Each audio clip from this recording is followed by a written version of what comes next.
Let's look at how we use Excel to find a LRAM or an RRAM, a right endpoint approximation or a left endpoint approximation for a function. So what we do is we put in the value of the input, which is x, the value of the function, and you can see here that I put in x squared as my function here. It says I want to go from 1 to 4, and I'm going to use 6 subdivisions. So in our videos for our lessons for this, in order to find the increment, so let's call this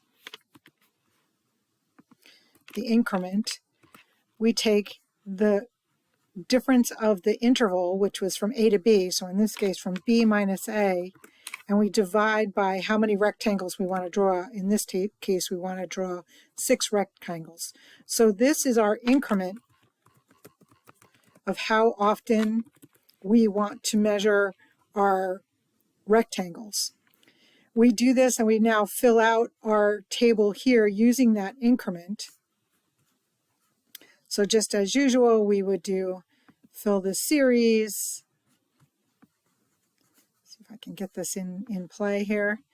We want to fill the column, going up by 0.5 and stopping at 4. And then we fill out the actual value here. Now, they asked us for a right endpoint here, so we're going to use the RRAM.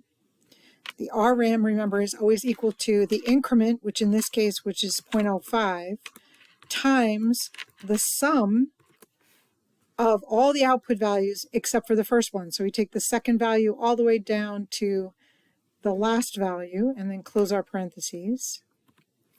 And this is our value of our area under the curve of x squared from 1 to 4 using right endpoints.